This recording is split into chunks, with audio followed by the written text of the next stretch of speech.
el nombre del Padre, y del Hijo, y del Espíritu Santo. Amén.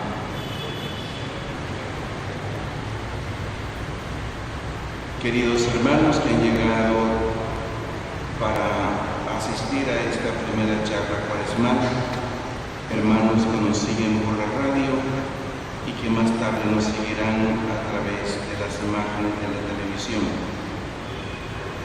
Considero un don del Señor poder pasar en compañía de ustedes un tiempo de silencio, de escucha de la palabra, de oración y de contemplación. Este es justamente el objetivo de estas charlas cuaresmales. Quiero comenzar estas charlas de Cuaresma en este año del Jubileo de la Misericordia partiendo del profeta Jeremías, concretamente el versículo 33 del capítulo 31. Este versículo lo saco de un texto central del libro que recoge las profecías del profeta Jeremías.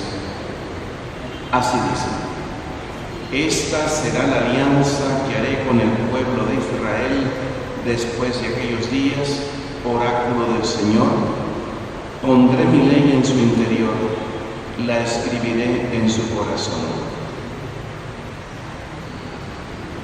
Señor, te alabamos y te damos gracias porque has establecido una alianza con nosotros, con nuestro pueblo.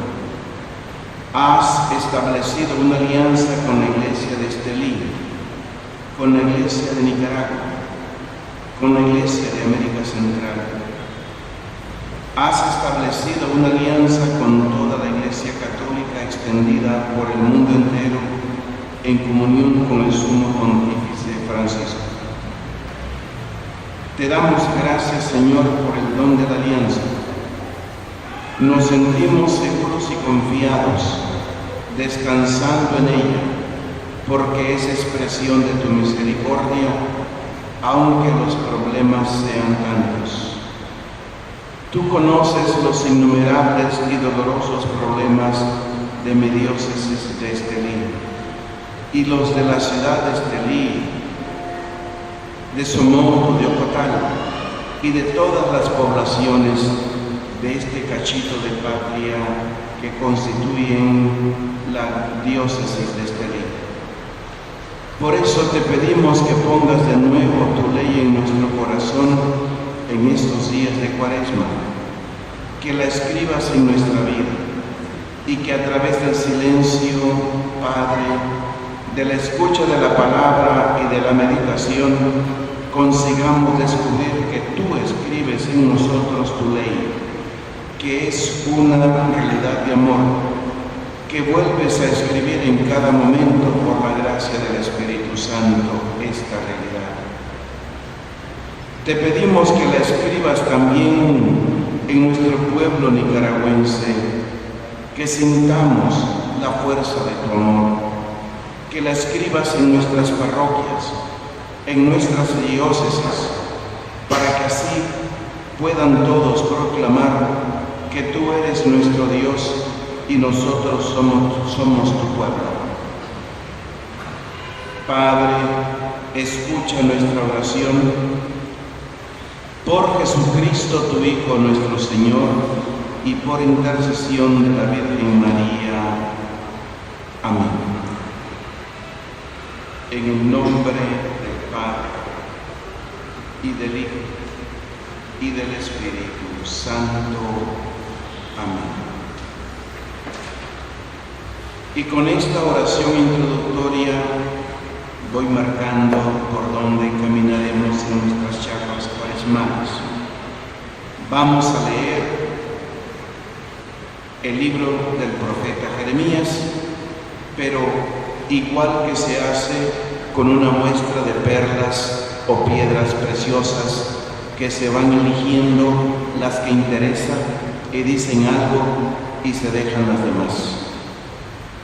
El orden que seguiremos es simplemente el orden dinámico que expreso sintéticamente así: purificarse para descubrir la voluntad de Dios.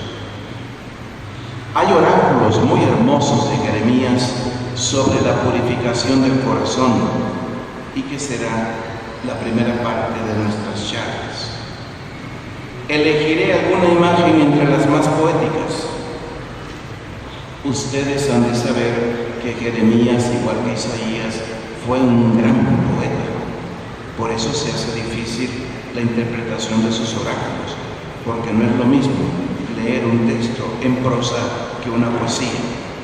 Ahora que estamos con los 100 años de la muerte de Rubén Darío, nosotros decimos desde la fe de su nacimiento para el cielo. Sus poesías están siendo declamadas en muchos ámbitos, y varios jóvenes me han hecho preguntas muy concretas sobre algún poema y qué significa eso, qué significa tal cosa. Y quien no conoce al profeta, al poeta Rubén, será difícil que interprete. Así es Jeremías, es un gran poeta. Voy a elegir, les decía, alguna imagen entre las más poéticas que nos ayude a penetrar en el misterio de la purificación del corazón. Luego leeré otros oráculos que nos enseñan la voluntad de Dios. En el fondo, estas charlas cuaresmales pretenden solo purificar nuestro corazón para que podamos encontrar la divina voluntad y conformarnos a ella. Tratan de responder a la pregunta: ¿qué me pide Dios hoy? ¿Y de qué modo tengo que purificar el corazón y la mente para conocer su voluntad y cumplirla con amor? Las dos primeras charlas o meditaciones que les voy a ofrecer, esto es, la de esta tarde y el próximo jueves, tendrán carácter de introducción al camino de conversión, partiendo siempre de los textos de Jeremías. Luego entraremos en las meditaciones de la purificación y seguidamente en las del descubrimiento de la voluntad divina. Insisto, espigando nada más algunas perlas magníficas de este gran poeta. Me complace imaginar el camino que haremos como un grato paseo por un bosque poblado de árboles desconocidos, de aves de toda clase y color. Es el bosque de las imágenes de Jeremías, e iremos cogiendo aquí una flor, allá un fruto, y más allá nos detendremos a contemplar un árbol o un pájaro, hasta familiarizarnos poco a poco con la vida y la figura de este extraordinario poeta profeta. Y sin más, el dinamismo de nuestras charlas cuaresmales pues está marcado por Jeremías. Vamos a tomar la primera perla, y que nos sirve de principio y fundamento de Jeremías.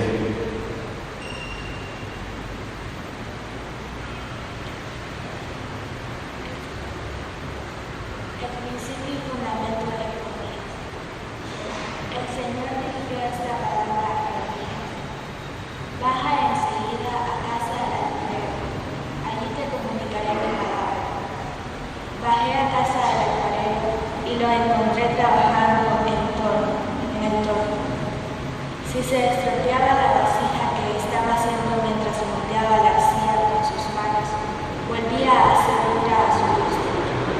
Entonces el Señor me dijo: ¿acaso no puedo yo hacer con vosotros, pueblo de Israel, igual que hace el alfarero? Oráculo del Señor. Como está la arcilla en manos del alfarero, así estáis vosotros en mis manos, pueblo de Israel. A veces me dedico a una nación o a un reino y hablo de arrancar, avanzar y destruir. Pero si esta nación se convierte de su maldad, también yo me arrepiento del mal que había pensado hacerle. Otras veces me dirijo a una nación hablo de edificar y plantar. Pero si esta nación me ofende con su conducta y no me obedece, entonces yo también me arrepiento del bien que había pensado hacer. Y ahora di a los hombres de Judá y a los habitantes de Jerusalén: así dice el Señor, mirad, yo preparo una desgracia y maduro un plan contra vosotros, que cada cual se convierta de su perversa conducta, en imitar vuestro proceder y vuestras acciones. Pero ellos responderán: nada de eso, seguiremos nuestros planes y cada cual actuará según la obstinación de su perverso corazón. El texto está tomado de Jeremías 18, versos del 1 al 12. Solo en esta paginita nos vamos a detener en esta tarde. Y tanto aquí hay que decir.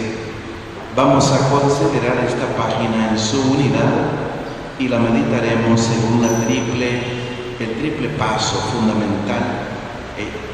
Lo digo técnicamente, es canción tradicional de la Iglesia: la lección, la meditación y la contemplación. Los que estuvieron el año pasado sabrán que este es el mecanismo que ponemos en nuestras charlas: la lectura, la meditación y la contemplación.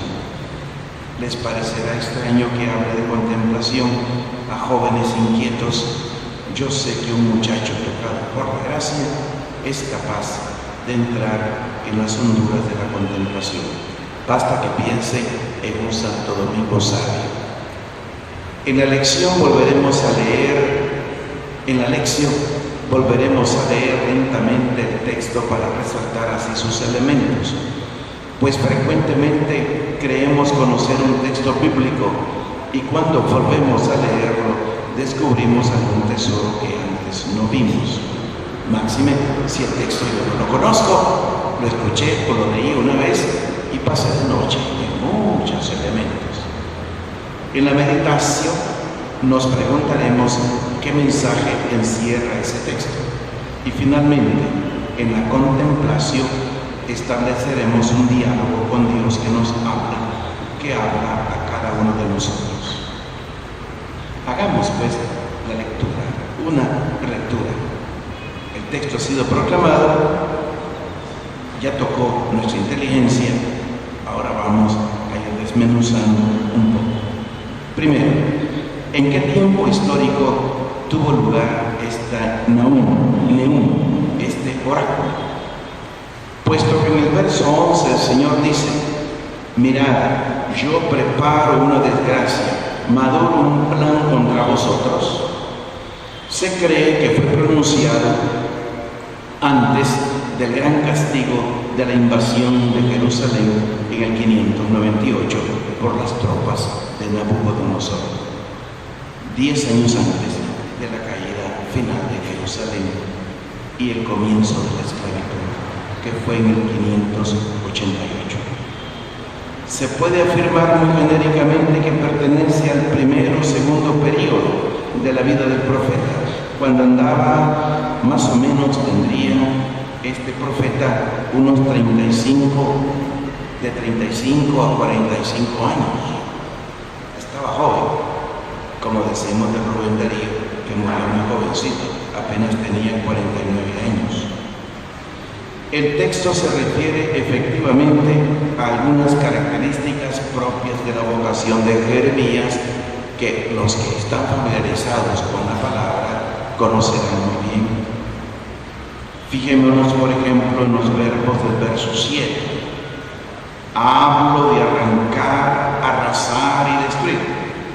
Y fijémonos en el verso 9. Hablo de edificar y plantar. Son los mismos que definen la vocación del profeta Jeremías en el capítulo 10, verso 1. Mira, en este día te doy autoridad sobre naciones y reinos para arrancar y arrasar, para destruir y derribar, para edificar y plantar.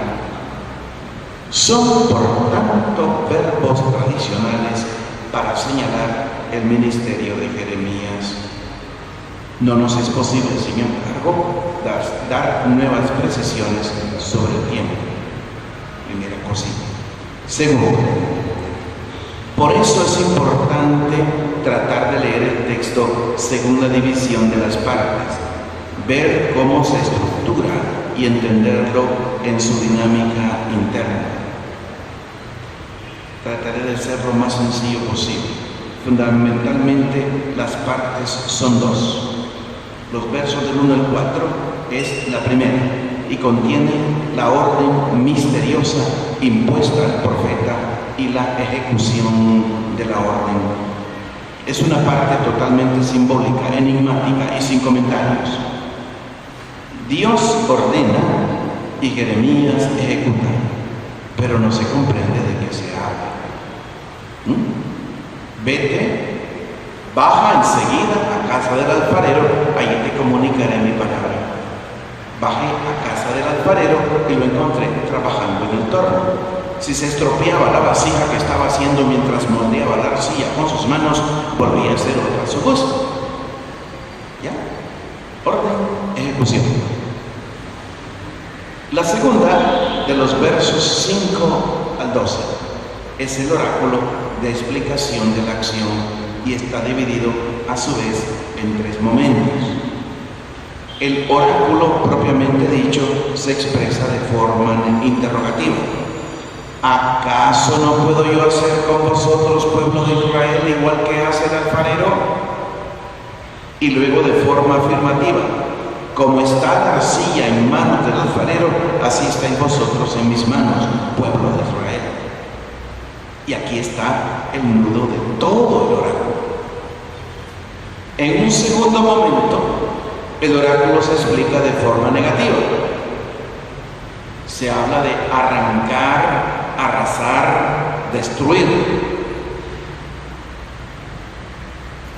A veces me dirijo a una nación o a un reino y hablo de arrancar, arrasar y destruir. Pero si esa nación se convierte en su maldad, también yo me arrepiento del mal que había pensado hacer. Es un momento. El otro momento, otras veces, me dirijo a una nación o un reino y hablo de edificar y plantar.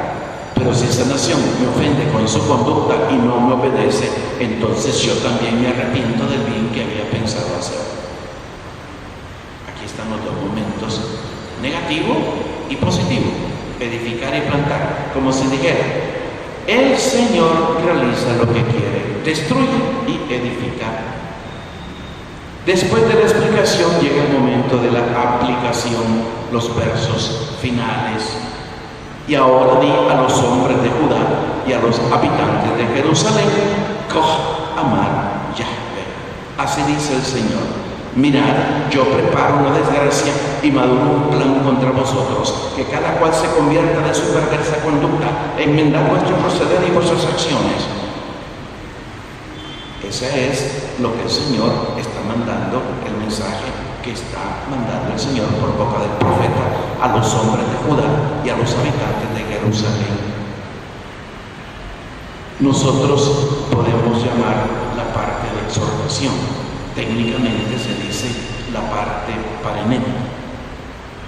El texto está redactado sólidamente y probablemente Jeremías describió el episodio como lo vivió. Después de 2500 años, seguimos percibiendo la fuerza dramática de la experiencia profética. Jeremías tiene que profetizar sobre su ciudad al precio de su vida. Es profeta de su propia suerte y no sobre acontecimientos que no le afectan. Claro que le afectan. Y lo vamos a ver más adelante, cómo le afectó todo esto al profeta, que mereció que lo tiraran a un pozo para que se pudriera vivo en un pozo. Es interesante observar que todo el texto está basado en la imagen del alfarero. Tuve la dicha de vivir un año en Jerusalén. Siempre lo he dicho, ha sido el año más bello de mi vida, como un año de retiro. a pesar de que fue un año fuerte de estudio. Y en una ocasión en Jerusalén, que nos tocó vivir estar sitiados 8 días y no tener a un cierto punto que comer. En una ocasión en Jerusalén fui a visitar un barrio antiguo y tuve ocasión de ver la tienda de un alfarero. Como también en Guatemala tuve la ocasión de ver en un pueblo, en una comunidad indígena, cómo hacían sus vasijas de barro. Aquel hombre accionaba el torno con un pedal, tomaba entre sus manos creta fangosa, esto es arcilla blanda, la acercaba al torno y la moldeaba, la modelaba. La arcilla giraba y el alfarero la transformaba con sus dedos en una vasija. Cuando la vasija no quedaba bien, la arcilla volvía a la masa para poder ser usada de nuevo. Y uno siente en aquellas tierras que como el tiempo se ha detenido, no solamente por el modo de vestir de la gente, lo antiguo. Es raro, bueno, los jóvenes sí, usan pantalones de modo especial chino, pero los mayores y las damas, aún las jovencitas, van con los trajes tradicionales de siglos atrás. Jeremías observa al artista, le contempla igual que haríamos hoy nosotros si nos encontráramos con un alfarero que trabaja artesanalmente y poco a poco va entendiendo que tiene que dejarse modelar y plasmar por el alfarero divino. Otro comentario previo antes de seguir. No puedo comentar la página palabra por palabra, aquí sería larguísimo, por lo que me limito a resaltar el nudo principal. Como está la arcilla en manos del alfarero, así estáis vosotros en mis manos. Aquí está la clave de todo, nudo principal. A mi parecer, esta es la palabra central de Dios. Esta es la intuición profética. Nosotros estamos en las manos de Dios como la arcilla en la del alfarero. En el momento de la meditación voy a volver sobre esto. Ahora solamente quiero recordar que esa intuición aparece muchas veces en la Biblia. Por ejemplo, nos encontramos con ella en 2 pasos importantes del libro de Isaías, que vivió unos cuantos años, casi un siglo o siglo y medio antes de Jeremías. En Isaías 29:16 leemos: ¿es acaso la arcilla igual que el alfarero? ¿Puede un objeto decir a su autor, tú no me has hecho? ¿O la vasija decir al alfarero, eres un ignorante? Se trata de un concepto íntimamente relacionado con el tema de la creación en Isaías. Cuando el hombre pierde el sentido de la creaturalidad, enloquece, quiere cambiar las suertes, pretende decir a Dios cómo tiene que obrar, como una vasija que dice al alfarero, eres un ignorante. ¿Verdad? Es que irrisorio eso. Es la tergiversación de la creaturalidad típica de la civilización atea de nuestros días. Miren, y aun cuando nosotros oramos como ateos. Señor, concédeme esto y esto. ¿Y quién soy yo para estarle diciendo al Señor lo que tiene que hacer? Si Él me ama a mí más de lo que yo pienso y desea mi bien, y todo me lo depara para mi bien. Olvidar que el hombre está hecho por Dios. Lo olvidamos. Estamos en sus manos amorosas. Negar el fundamento de toda la antropología cristiana. Y más todavía, ¿acaso dice la arcilla al que le modela, ¿qué estás haciendo? O le increpa su obra diciendo, Es un tonto, no tiene destreza, no sabe hacer las cosas. Como los niños que están de malcriados y cuando uno les pregunta, y porque está la mamá corrigiéndolos, ¿qué te pasa, fulanita? ¿Qué te pasa, niñito? Nada, es mi mamá la que está de necia, no soy yo. Lo que acabo de leer es de Isaías 45:9. La obra realizada, la criatura se cree con poder para dictar las leyes de su propia existencia. El Zika invade a muchos pueblos. Aquí, día sobre día, las noticias van diciendo, ya son 35, hoy no me fijé, no las escuché. Comenzaron con 3, después 11, después 17. Antier fue ya 35 los casos detectados y los no detectados. Y esto va en progresión geométrica, se va acelerando. Y no solamente en Nicaragua. Miles de miles en México ya, en Colombia, sin hablar en las islas del Caribe, el famoso problema del Zika. Y las teorías que lanzaron, que están comprobándose, miren, un contrafacto no argumenta, contra los hechos no valen argumentos, de que la mujer que está embarazada y sufre de Zika, viene el hijo necesariamente sufriendo del cerebro, un cerebro chiquito, y otras enfermedades congénitas. Y se viene probando que la afirmación es falsa. Y sin embargo, ¿qué recomendación se está dando a nivel mundial? Las mujeres embarazadas, aborto, aborto.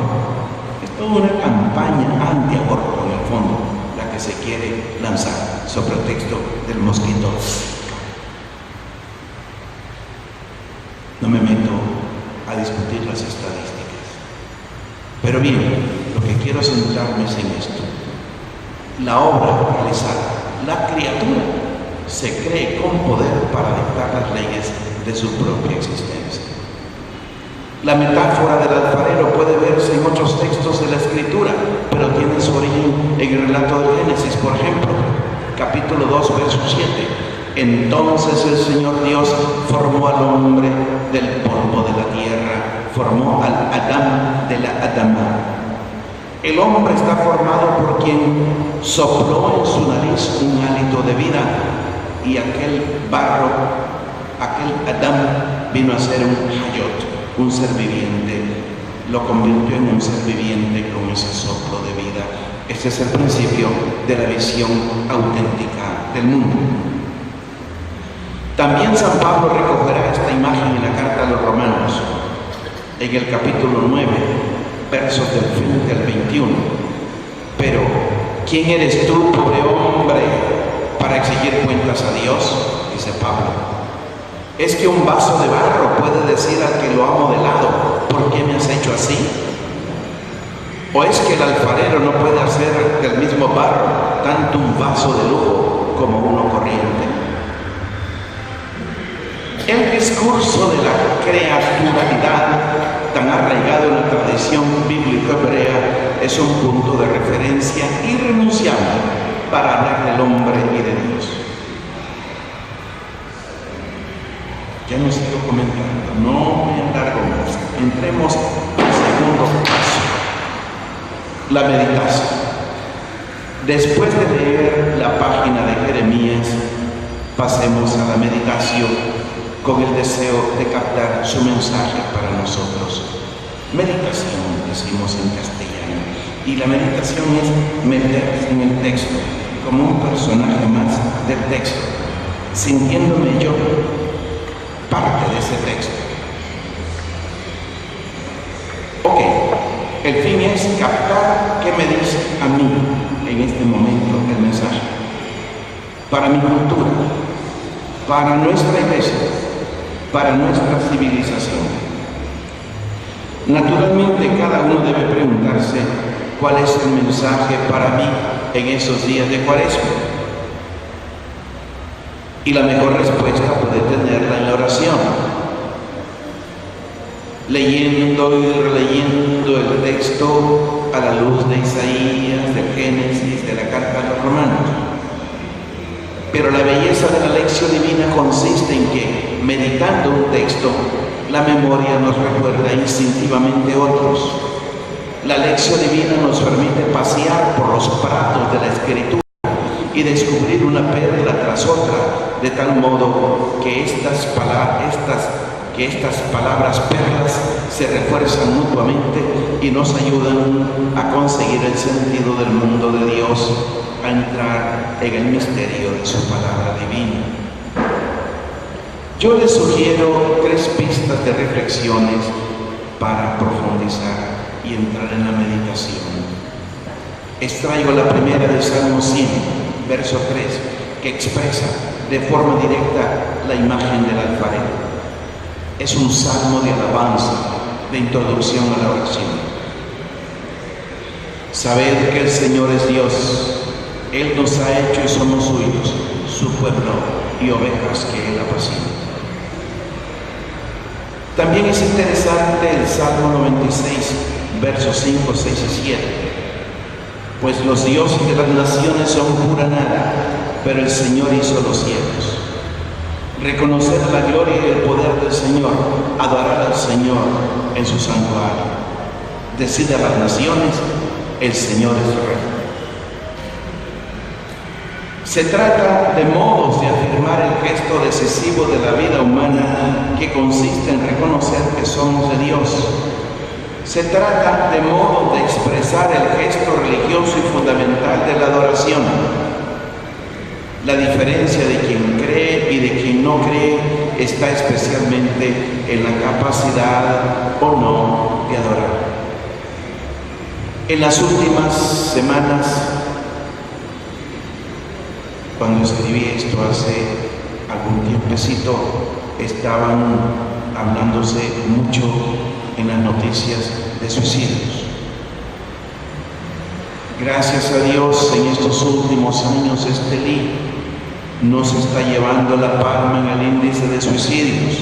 Hubo un periodo que Estelí por 2-3 años se llevó la palma en la República. Suicidios no solamente aquí en la República, también en nuestro mundo, y de gente conocida a nivel mundial. Aquí golpeó mucho la muerte de una persona que trabajaba con nosotros editándonos muchos textos. Gente famosa que se suicida, quienes lo habían tenido todo en la vida: dinero, fama y éxitos. Algunas de estas personas, acusados por los jueces o temiendo que les acusaran, no supieron resistir y se suicidaron. Hoy que salía a hacer unos mandados antes del almuerzo, veo venir una moto a toda velocidad y 2 personas montadas en una moto, y veo pues que me quieren abordar. Yo tenía un poquito de prisa, pero cuando se quita el casco el motorista, reconozco inmediatamente a la persona. Venía él y su esposa, demacrada, pálida, preocupada, tanto que me detuve para escucharlo, y terminamos después recogiendo el acta en las comisiones de justicia y paz, el acta de denuncia. Y le dije yo cuando lo vi: mira, justamente andaba pensando en ti, quería ir a visitarte para llevarte que me repares algunas cosas que se me han roto. Me enseñó sus manos de obrero sin uñas y me dice: mire, no he podido trabajar estos días, y mire cómo tengo las uñas de los nervios que me las estoy comiendo, como diciendo: por ahorita no puedo trabajar eso. Me di cuenta que estaba pasando un grave problema, y vaya si no es grave. Estos justicia, entre comillas, que se da en nuestras tierras y que se condena a una persona sin ni siquiera ver elementos de causa, se le trata como gente criminal, a gente honrada.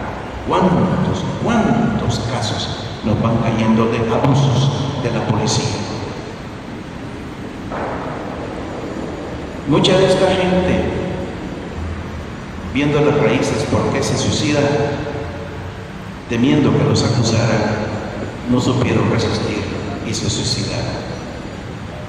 Pero hay otros hombres que, aún corriendo el riesgo de ir a la cárcel o de ser procesados, viven con esperanza. Como decía también esta persona, y mi honra, ¿cómo me lo van a reparar? Ahora es un delito aquí ser honrado. ¿Cómo se explica que haya gente que viven con esperanza, no obstante tantas amenazas? No nos toca a nosotros juzgar, pero vuelvo al tema del suicidio, porque el suicidio es probablemente fruto de un estado de desesperación, de exasperación, de pérdida de capacidad de libre albedrío. Si se puede decir que por lo menos una de esas dos personas, de las personas que cuando escribía esto, las noticias aludían, algunas personas eran agnósticas y no creían en la vida eterna. Si se pierde el pensamiento de que estamos en las manos de Dios, cuando llega la desesperación, no se puede ver más perspectiva que el amor. Por eso considero fundamental la adoración, saber adorar, saber que estamos en las manos de alguien que puede más que nosotros. Nuestra gente es todavía bastante religiosa en estas tierras, precisamente porque sabe adorar. Hoy es jueves eucarístico y veo con alegría que todavía, pues el jueves se llenan nuestros templos.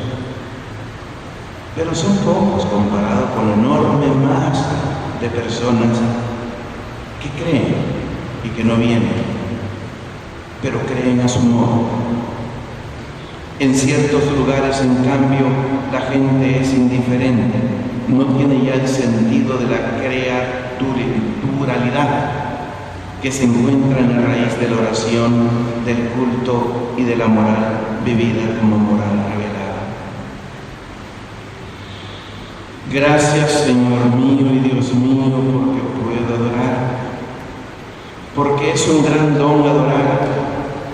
Un don que cambia la perspectiva de la existencia. Te adoro, Dios mío, y quiero repetir con gozo este acto que me constituye en mi verdad de criatura.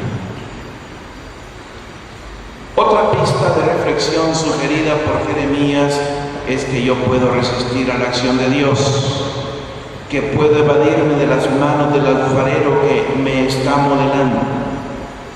Esta vasija que somos nosotros tiene el poder dramático de resistir a quien la plasma. Cada uno de nosotros es, por tanto, responsable de su destino, de su vida, para bien o para mal. No obstante, el gran principio de la creación que señala una dependencia responsable, el elemento de la libertad introducido en la metáfora de Jeremías, significa también que Dios es corresponsable conmigo de lo que ha dejado en mis manos. No todo pesa sobre mí. Este es el aspecto consolador de la corresponsabilidad. Y es un poco lo que le dice Adán a Dios cuando Adán le pregunta: ¿por qué has hecho esto? La mujer que me dice me dio de comer, como diciendo, en el fondo tú también eres responsable. Tú me diste a esta mujer que fue causa de que yo faltara. Pero aquí también de esta corresponsabilidad Adán la emplea para justificarse, para excusarse cobardemente y echar la culpa a la mujer. Sí, pero no hay que olvidar, y esto es consolador, nuestro amadísimo Padre, sí, Él ha querido ser corresponsable.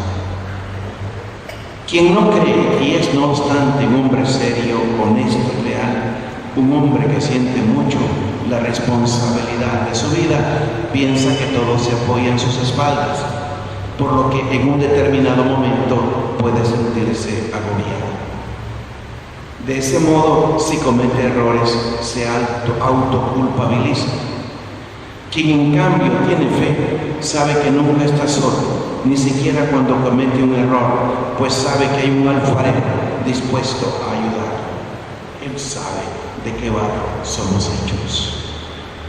Porque Dios, que no hace nada sin nuestra libertad, oigan esto, muchachos, oigan esto, hermanos, no somos marionetas en las manos de Dios, como piensa Marx. No somos marionetas en las manos de Dios, que Él hace las cosas a su gusto y antojo con nosotros. No.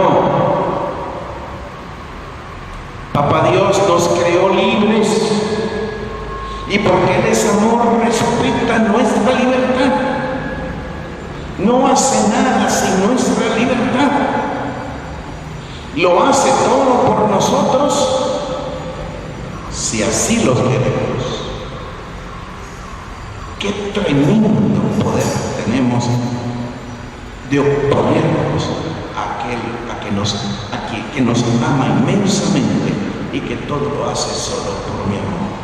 Igual que un chiquillo malcriado que se pone y se rebela contra la mamá y que le dice: no, deja eso, porque sabe que ese cuchillo que acaba de tomar, con él se puede hacer daño. Y el niño rebelde dice: no, toco. Cuando le decía la mamá a una niña que no tocara, y ella decía: toco.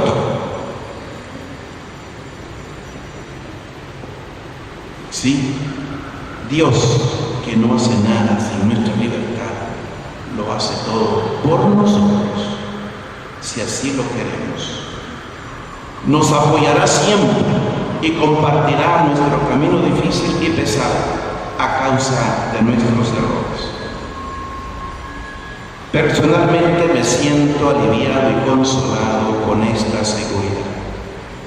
Mis responsabilidades pastorales como obispo no me dan miedo. Algunos dicen, ahora que estoy empeñado en buscar cómo cazar un venado de 37 millones, 38 millones para construir un hospital escuela. Porque analizando la proyección de salud en esta región, si en la actualidad el hospital San Juan de Dios regional no da abasto, ¿cómo será aquí en 1920? Dentro de apenas 4 o 5 años. Si el Estado no invierte agresivamente en este renglón. Apenas hace 15 días hablé con una señora que estaba muy triste. Su hijo de 30 y pico años había muerto. Era una catequista y me llamó la atención su rostro. Cuando llamé a los catequistas de confirma, ella se puso en pie, pero leí en su rostro mucha tristeza. Tan es así que después la mandé a llamar. ¿Qué tiene? ¿Está enfermo? Sí lo estoy. ¿Y qué le pasa? Acabo de enterrar a mi hijo. ¿Y de qué murió? Del corazón. Fue al hospital y le dijeron que regresara dentro de 2 meses, que le tocaba su turno. Y el muchacho murió a los 15 días. Y así pasa. Venga dentro de 3 meses. Y la pobre gente siente que se va muriendo, se va desgastando. No me extraña que en lugar de mejorar, la gente empeora cuando van encontrando el médico otra vez. Sí. Tremendas responsabilidades son asumidas. En lo personal a mí no me da miedo, porque estoy seguro de que el Señor las comparte conmigo, que es Él quien forma mi misión, mi vida y mi futuro. Dios es quien plasma una diócesis. Dios es quien plasma a la iglesia. y nosotros debemos dejarnos modelar. Su misericordia sabe recuperar la arcilla que ha vuelto a la masa para realizar la obra de arte que quiere, para ganarnos nuevamente a su amor. Dios no se asusta por la vida de un hombre corrupto, denunciado, procesado, encarcelado. Para él ningún hombre está irremediablemente perdido. El texto de Jeremías tiene por consiguiente un gran valor para la civilización actual, para todos los que sienten el peso grave de sus responsabilidades ecológicas, planetarias, responsabilidades por los problemas del hambre en el mundo, por el futuro de la humanidad. Hablo de la alta dirigencia en nuestro mundo, o de la alta dirigencia en un pequeño país como el nuestro, en un municipio como el nuestro. Dios está con nosotros, está a nuestro lado, está dispuesto a ofrecernos nuevas posibilidades, y hasta un castigo es un acto de misericordia, lo mismo que un fracaso en la vida, un pecado, un error que pueden ser cambiados por Él en un bien. Nuestro pueblo dice: Dios escribe recto en renglones torcidos, y tienen mucha verdad ese refrán. La imagen de Jeremías es realmente espléndida.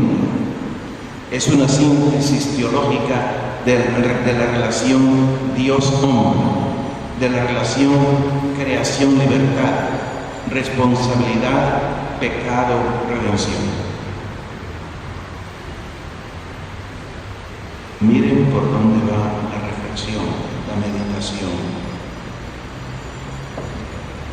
Yo sé del auditorio que tengo aquí enfrente, del más jovencito que puede tener 11, 12 añitos, al más anciano. Todo esto ustedes son capaces de reflexionar.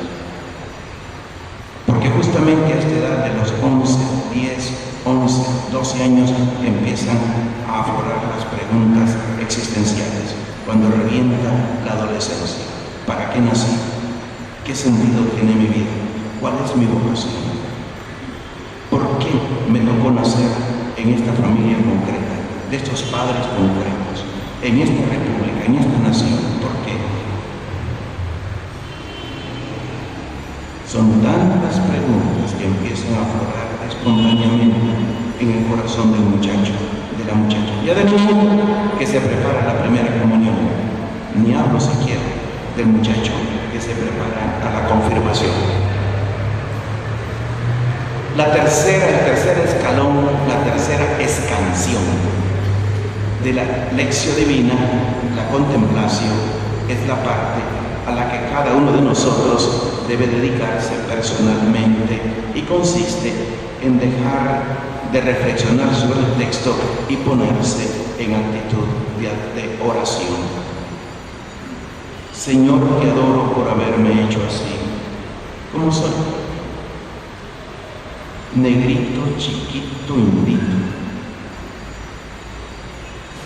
O grandulón, gordote, dejado. Me parezco a mi papá. Es la primera crítica que hacen los muchachos, ¿verdad?, contra su papá.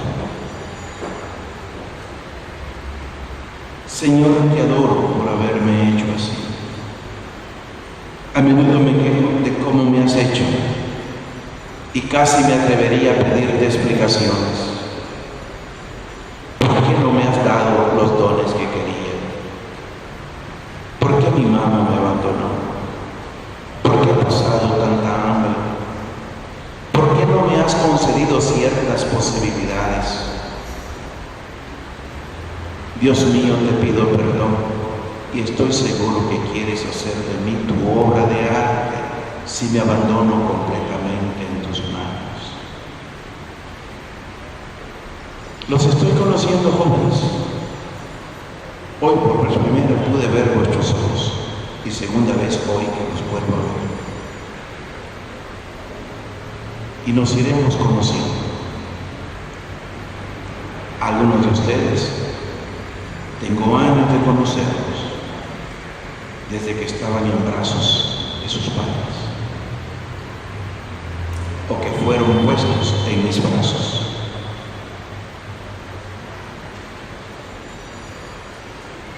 En la oración podemos pasar revista a nuestra vida con sus errores y sus fracasos. Señor, soy de todas formas tuyo. Te pertenezco a ti y sé que lo que a mí me parece equivocado, tú lo pones como acto de misericordia para el futuro. Como una jovencita que escribió en su cuarto estas palabras: y doy gracias, lo mejor que me ha acontecido es que Dios me trajo aquí. Qué hermoso, qué bello. Dejemos que surja del corazón la oración. ¿Sí? Jóvenes, a ustedes les hablo de eso. Que surja la oración. Y contemplemos la metáfora del alfarero, aplicándola también a vuestra familia, a ustedes mismos, a su parroquia, a la iglesia, a ustedes, hermanos mayores, que tienen responsabilidades en su parroquia, al pueblo de Dios. Del mismo modo que forma esta iglesia, puede también rechazarla, pues en el cuadro del profeta hay también una parte negativa de amenaza. Recordemos que muchas iglesias del Nuevo Testamento hoy ya no existen. Qué tristeza me dio a mí ver eso. Quise hacer el recorrido del camino de Pablo, el camino misionero, de sus viajes misioneros, pero aborté el proyecto, porque revisando la situación concreta de los lugares por donde evangelizó Pablo, ya no existen esas comunidades. Y muchos de aquellos templos suntuosos que los cristianos de las primeras épocas edificaron recordando los pasos de Pablo, ahora son museos nada más, administrados por musulmanes. ¿Qué pasó con todas aquellas comunidades? Mi primer nombramiento como obispo, mi primer título fue el título de obispo titular de sevillano. Y gasté muchas horas en las bibliotecas de Roma buscando el lugar donde estaba sevillano y un poquito la historia de ese pueblo. Ni rastro, más que el nombre. Gente no creyente habita allí, eso sí, el lugar exacto de sevillano. Comida en la ciudad por las arenas del desierto del norte de África. Y los pequeños habitantes, los pocos habitantes, musulmanes. Y así Tagaste, así Puno, y tantos otros lugares en los cuales floreció el cristianismo y que fue borrado. Muchas iglesias del Nuevo Testamento ya no existen. Han ido a parar a la masa fangosa de la arcilla. La iglesia de Éfeso, por ejemplo, la de la Odisea, la de Antioquía de Cilicia, la de Antioquía de Siria. Eran obras maestras. Antioquía de Siria fue un núcleo irradiante de misioneros. De ahí salió Pablo con Bernabé. La comunidad orante movida por el Espíritu les dijo en oración: sepárenme a Bernabé y Saulo, que los voy a enviar en misión. Y la comunidad entró en ayuno para prepararse a la misión. ¿Y cómo sostuvo económicamente a los misioneros? Y varias misiones salieron de ahí. Eran obras maestras y han desaparecido. ¿Y qué ha quedado de los lugares donde San Pablo predicó? La perennidad está asegurada a la iglesia, no a las iglesias. ¿Captamos? Los poderes del infierno no prevalecerán contra ella. Habla de la iglesia. Las iglesias locales son corresponsables de su futuro. Su supervivencia está ligada a su respuesta. El Señor dejó que cayera la iglesia de Agustín, la de Cipriano, la de Ignacio de Antioquía, estas grandes lumbreras de los primeros siglos de la era cristiana.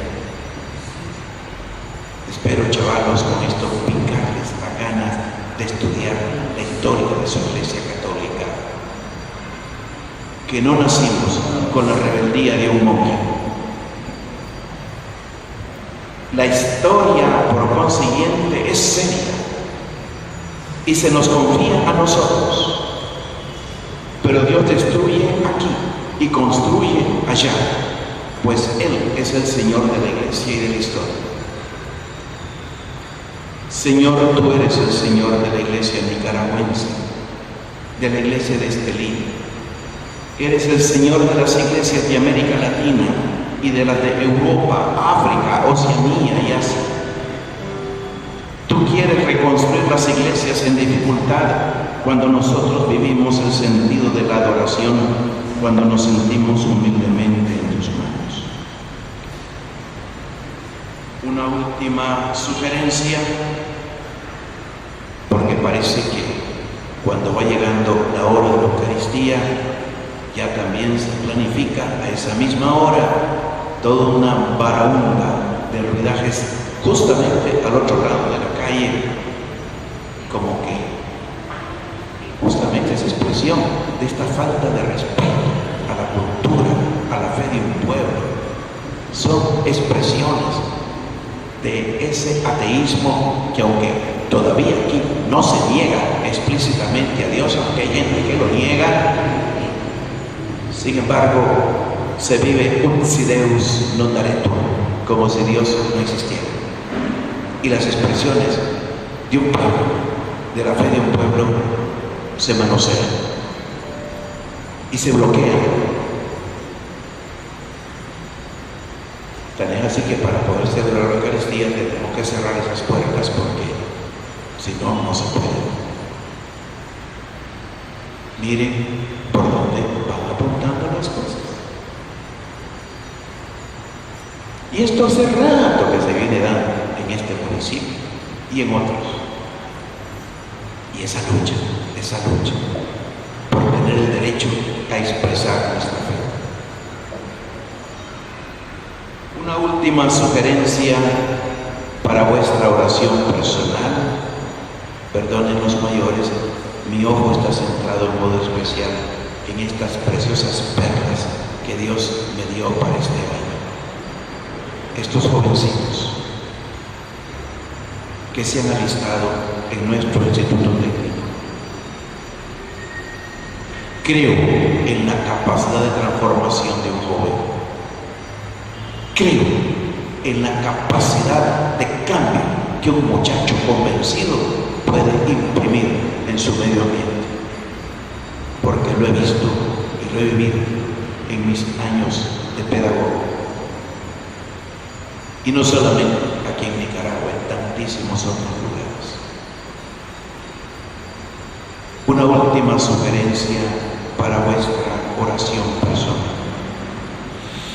Tal vez ustedes sientan resistencias al adorar los designios de Dios sobre vuestra vida, queridos hermanos, queridos muchachos, porque sé que la historia de muchos de ustedes en sus familias no es color de rosa.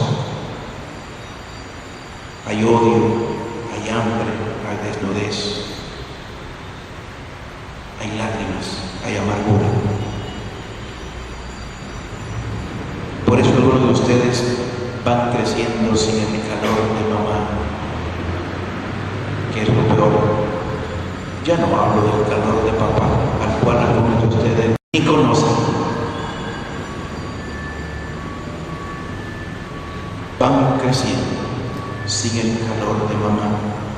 Y es muchísimo peor cuando teniéndola,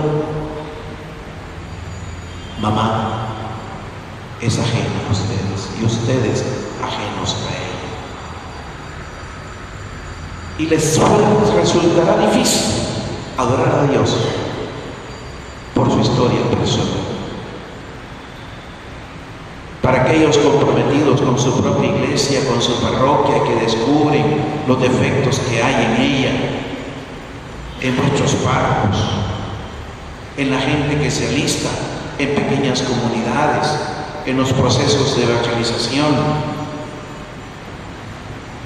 Tal vez resulte difícil para muchos de ustedes adorar a Dios por la historia reciente que vive nuestra nación. Resistencias que aparecen ya en la Escritura. ¿Por qué, dice la vasija al alfarero, me has hecho así?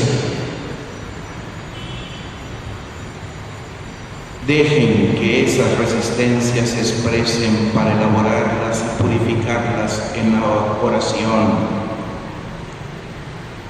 Vuelvo a recordar la pareja nerviosa que rápidamente me abordó en su moto para presentarme la injusticia tremenda que están cometiendo con ellos y sentirse humillados.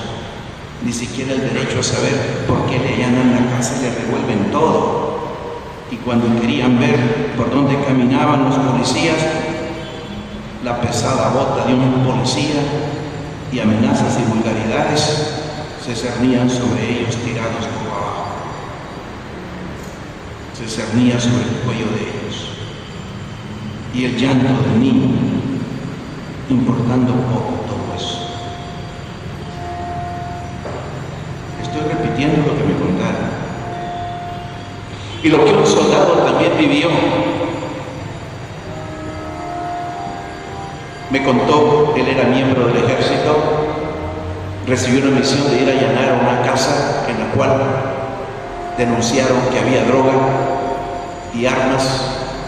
Entraron sorpresivamente, encontraron a una mamá con un niño y la mamá, que aterrada aferró al niño contra su pecho, y sus compañeros empezaron a botar, a destruir, a quebrar, a desmantelar.